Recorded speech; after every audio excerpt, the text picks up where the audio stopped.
আসসালামু আলাইকুম।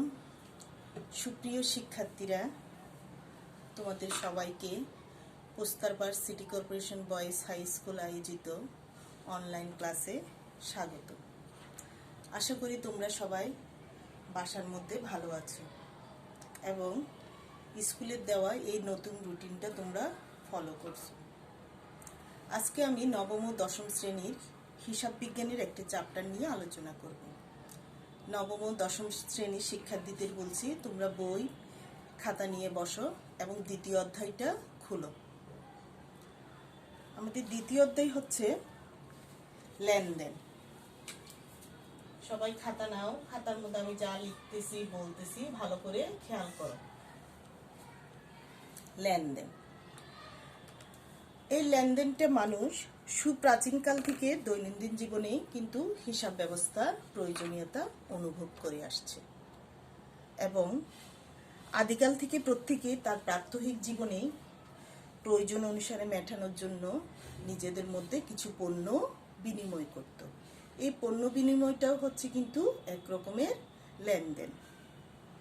এখন আসো, যে ঘটনাগুলো কোনো ব্যক্তি বা প্রতিষ্ঠানের আর্থিক অবস্থার সাথে পরিবর্তন করবে, ওই ঘটনাগুলোকে আমরা কেবল লেনদেন বলবো।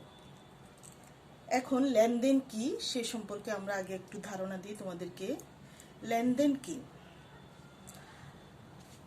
আধুনিক সমাজ ব্যবস্থায় হিসাববদ্ধকরণের ক্ষেত্রে লেনদেন শব্দটির অর্থ অত্যন্ত গুরুত্বপূর্ণ।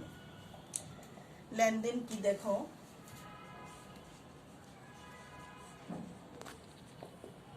অর্থের অঙ্কে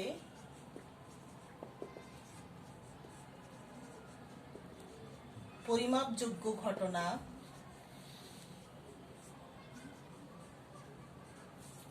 পরিমাপযোগ্য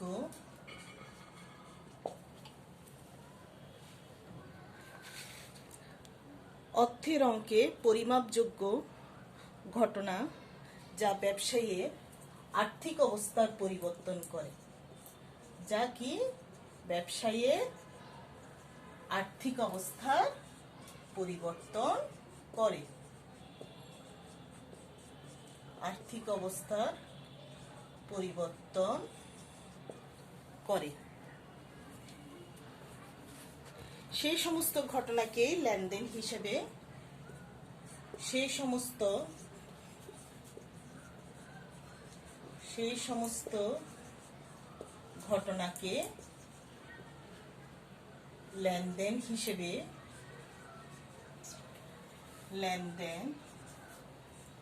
হিসেবে হিসাবে বহিতে লিপিবদ্ধ করা হয়।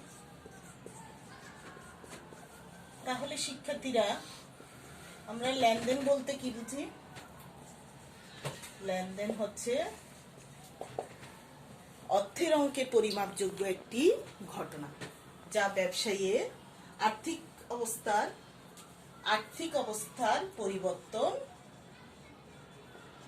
অবস্থার পরিবর্তন করে। সেই সমস্ত ঘটনাকে লেনদেন হিসাবে হিসাবের বইতে লিপিবদ্ধ করা হয়। এখন আসো, আমি একটু উদাহরণ দিয়ে তোমাদেরকে একটু বুঝিয়ে দিই, কারণ এই চ্যাপ্টারে কিছু অঙ্ক আসছে যেগুলো হচ্ছে লেনদেন নাকি লেনদেন নয় সে সম্পর্কে কিছু অঙ্ক আছে। সেই অঙ্কগুলো পরীক্ষার মধ্যে আসে, তাই আমি তোমাদেরকে একটা উদাহরণ মাধ্যমে জিনিসটা ভালো করে বুঝিয়ে দিই। ধরো, একটা প্রতিষ্ঠান সীমান্ত ট্রেডার্স, সে কি করলো, 5,000 টাকা দিয়ে তার অফিসের জন্য একটি আলমারি ক্রয় করলো।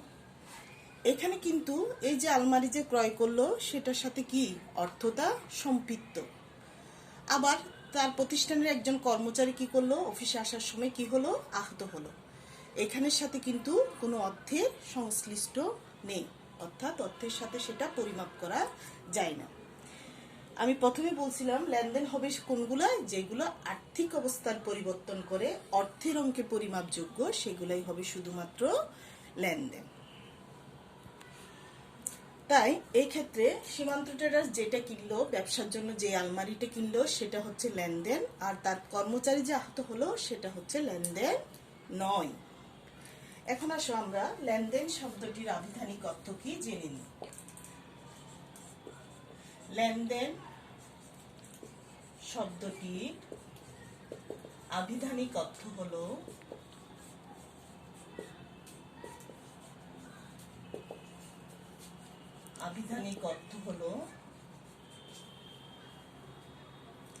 গ্রহণ ও প্রদান। গ্রহণ ও প্রদান অর্থাৎ দেওয়া ও নেওয়া। সহজ কথাই হচ্ছে দেওয়া ও নেওয়া। ঠিক আছে, তাহলে লেনদেন শব্দটির অভিধানিক অর্থ হলো কি? গ্রহণ ও প্রদান অর্থাৎ দেওয়া এবং নেওয়া। এই লেনদেন শব্দটি দুই ধরনের হয়ে থাকে। লেনদেন শব্দটি কয় ধরনের হয়? দুই ধরনের হয়। একটা হচ্ছে আভ্যন্তরীণ লেনদেন, আরেকটি হচ্ছে বাহ্যিক লেনদেন। আভ্যন্তরীণ লেনদেন ধরো ব্যবসা প্রতিষ্ঠানের জন্য কি করলো? একটি মেশিন ক্রয় করলো, সেখানে কিন্তু একটা লেনদেন হয়েছে। যেমন ওই যে মেশিনটা যে ক্রয় করছে, সে তার ফলে কি হয়েছে? অর্থটা চলে গেছে। আবার ব্যবসা প্রতিষ্ঠানে একটা যন্ত্র আসছে, তাই বলে এটা কি? একটা লেনদেন। এটা হচ্ছে আভ্যন্তরীণ লেনদেন। আবার বাহ্যিক লেনদেন ধরো সেই মেশিনটা অনেক দিন ব্যবহার করার পরে তার কিছু অপচয় হয়েছে, সেটা হচ্ছে তার কি? আভ্যন্তরীণ লেনদেন। তাহলে আমরা বুঝলাম লেনদেন শব্দটি দুই ধরনের হয়। একটা হচ্ছে আভ্যন্তরীণ লেনদেন, আরেকটি হচ্ছে বাহ্যিক লেনদেন। আরেকটি কথা মনে রাখতে হবে, প্রত্যেকটা ঘটনা কিন্তু লেনদেন নয়। প্রত্যেকটা ঘটনা কি? লেনদেন নয়। কিন্তু প্রত্যেকটা লেনদেন, খেয়াল করো তোমরা,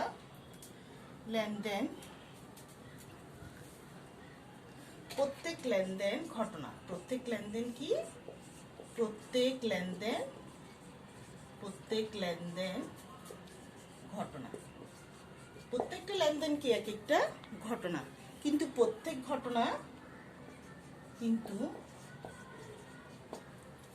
ঘটনা লেনদেন নয়।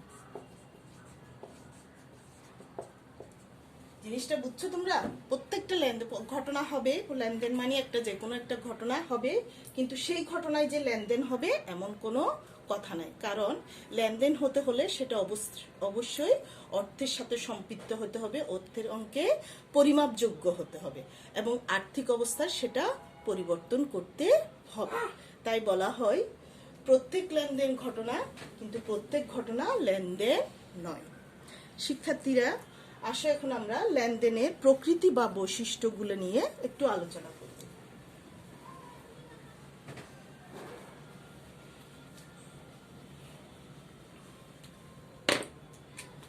লেনদেনের প্রকৃতি বা বৈশিষ্ট্য। লেনদেনের প্রকৃতি বা বৈশিষ্ট্য। লেনদেনের প্রকৃতি বা বৈশিষ্ট্য। এক হচ্ছে অর্থের অঙ্কে পরিমাপযোগ্য। অর্থের অঙ্কে পরিমাপযোগ্য। আমি প্রত্যেকটা বৈশিষ্ট্য এক একটা উদাহরণ দিয়ে তোমাদেরকে বুঝিয়ে দিচ্ছি, তোমরা একটু ভালো করে ক্লাসটা খেয়াল করো। বইয়ের মধ্যে অনেক বড় করে অনেক বর্ণনা দিয়ে আছে, আমি অল্প কথায় তোমাদেরকে জিনিসগুলো মনে রাখার জন্য বলছি, তোমরা ভালো করে খেয়াল করো। অর্থের অঙ্কে পরিমাপযোগ্য। লেনদেনের একটি উল্লেখযোগ্য বৈশিষ্ট্য হচ্ছে অর্থের অঙ্ক পরিমাপযোগ্য। ধরো ব্যবসায়ী ম্যানেজারের মৃত্যু হলো, একটা ব্যবসা প্রতিষ্ঠানে কি হলো? ওই প্রতিষ্ঠানের ম্যানেজারের মৃত্যু হলো। এটা একটা অবশ্যই ক্ষতি, সেটা প্রতিষ্ঠানের জন্য ক্ষতি, আবার ব্যক্তির জন্য ক্ষতি, যা অর্থ দ্বারা কিন্তু পরিমাপযোগ্য নয়। কিন্তু ওই ব্যবসা প্রতিষ্ঠানে যদি কোনো পণ্য আগুনে পুড়ে যায়, তাহলে সেটা কি? ব্যবসায়ীর জন্য যেমন ক্ষতি, আবার কি হলো? সেটা একটা লেনদেনও হলো। তাই বলা হয় আহত, দুর্ঘটনায় এগুলো যদিও ক্ষতি হয়ে থাকে, লেনদেন ঘটনা হয়ে থাকে, কিন্তু সেগুলো লেনদেন হবে না। 2 নম্বর দেখো, আর্থিক অবস্থার পরিবর্তন।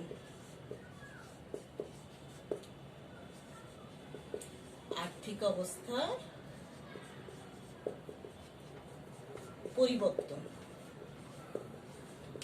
লেনদেনের ফলে কি হবে? আর্থিক অবস্থার একটা পরিবর্তন হবে। লেনদেনের ফলে কি হবে? আর্থিক অবস্থার পরিবর্তন হবে। যেমন নগদ 5,000 টাকা দিয়ে কি করলো? অফিসের জন্য একটা আসবাবপত্র ক্রয় করলো। ক্রয় করার ফলে কি হলো? অফিসে একটি আসবাবপত্র আসলো, পক্ষান্তরে অফিস থেকে 5,000 টাকা নগদ অর্থটা কমে গেল। তার মানে কি? আর্থিক অবস্থার পরিবর্তন হয়েছে। 3 নাম্বার দেখো, দ্বৈত শর্তা। দ্বৈত শর্তা। প্রত্যেকটা লেনদেনের কি আছে? দুইটি পক্ষ আছে। একটি হচ্ছে সুবিধা গ্রহণ করে, আরেকটি পক্ষ সুবিধা প্রদান করে। তাই বলা হয় লেনদেন হচ্ছে দ্বৈত সত্তা সম্পন্ন। যেমন কর্মচারীকে বেতন দেওয়া হলো 2,000 টাকা। এটা একটা ঘটনা। এখানে দুইটা পক্ষের মধ্যে একটা হচ্ছে বেতন, অন্যটি হচ্ছে নগদ অর্থ। 4 নাম্বার হচ্ছে স্বয়ং সম্পূর্ণ ও স্বতন্ত্র। স্বয়ং সম্পূর্ণ ও স্বতন্ত্র। প্রত্যেকটা লেনদেনের নিজস্ব একটা বৈশিষ্ট্য থাকে, সেজন্য এটাকে বলা হয় স্বয়ং সম্পূর্ণ এবং স্বতন্ত্র। যেমন প্রত্যেকটা লেনদেন যে নগদে হবে এমন কোনো কথা নাই, কারণ ব্যবসা প্রতিষ্ঠানে সব ধরনের লেনদেন কিন্তু নগদে হয় না। ব্যবসার স্বার্থে কিন্তু অনেক সময় প্রতিষ্ঠানের মালিককে কি করতে হয়? বাকি তো লেনদেন করতে হয়, ক্রয় বিক্রয় করতে হয়। 5 হচ্ছে দৃশ্যমানতা। দৃশ্যমানতা। এই লেনদেনের আরেকটি বৈশিষ্ট্য হলো দৃশ্যমানতা। যেমন আসবাবপত্র ক্রয় করলো 10,000 টাকা দিয়ে, ঠিক আছে? এটা হচ্ছে দৃশ্যমান লেনদেন। কিন্তু ওই আসবাবপত্রের যে অপচয় হলো সেটা হচ্ছে অদৃশ্যমান লেনদেন। তারপরে হলো ঐতিহাসিক ঘটনা। ঐতিহাসিক ঘটনা।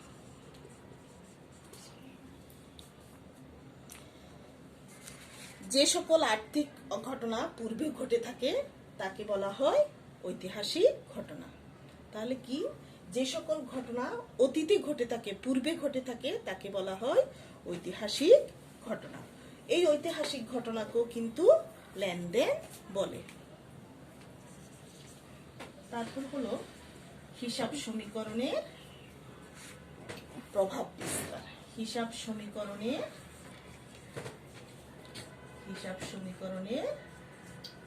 প্রভাব বিস্তার। হিসাব সমীকরণের প্রভাব বিস্তারও কিন্তু লেনদেন হয়ে থাকে। আমি তোমাদেরকে একটু সংক্ষিপ্তভাবে বলি হিসাব সমীকরণটা কি। হিসাব সমীকরণটা হচ্ছে সম্পদ ইকুয়াল টু, আমি পরবর্তী ক্লাসে এটা নিয়ে বিস্তারিত আলোচনা করব। হিসাব সমীকরণ হচ্ছে সম্পদ ইকুয়াল টু দায় যোগ মালিকানা সত্ত্ব। দায় যোগ মালিকানা সত্ত্ব। অর্থাৎ কোনো ঘটনা লেনদেন কিনা তা যদি হিসাব সমীকরণকে প্রভাবিত করে তাহলে আমাদের ধরে নিতে হবে সেটাও একটা লেনদেন। হিসাব সমীকরণের সম্পদকে যদি প্রভাবিত করে, দায় বা মালিকানা সত্ত্বকে যদি প্রভাবিত করে, পরিবর্তন করে, তাহলে ধরে নিব যে এটাও একটা লেনদেন। ঠিক আছে? ঠিক আছে শিক্ষার্থীরা, আজকে আমি তোমাদেরকে এতটুক পর্যন্ত ক্লাস করা হয়। এর পরবর্তী ক্লাসে এই চ্যাপ্টারটার উপর আর 2-1টা টপিকস নিয়ে আমি আলোচনা করব, যেগুলো পরীক্ষার মধ্যে সব সময় আসে। আশা করি তোমরা এই ক্লাসটার মধ্যে ভালো করে প্র্যাকটিস করবে। ঠিক আছে? আরেকটি কথা, তোমাদের এই বইয়ে একটা উদাহরণ আছে, দেখো। বাড়ির কাজের জন্য আমি যেটা দিলাম, বাড়ির কাজ হিসাব বিজ্ঞান বইয়ের 11 পৃষ্ঠায় দেখো একটা উদাহরণ আছে, সেটা তোমরা বাসায় করার অভ্যাস করবে। আর এই বাড়ির কাজটা করতে খেয়াল করবে, ঘরগুলোটা যেভাবে আছে ঠিক সেভাবে করবে, এবং ঘরগুলো তোমরা অবশ্যই পেন্সিল দিয়ে করবে। হিসাব বিজ্ঞানে ঘরগুলো করার নিয়ম হচ্ছে পেন্সিল দিয়ে করা। ঠিক আছে? ঠিক আছে, সবাইকে ধন্যবাদ।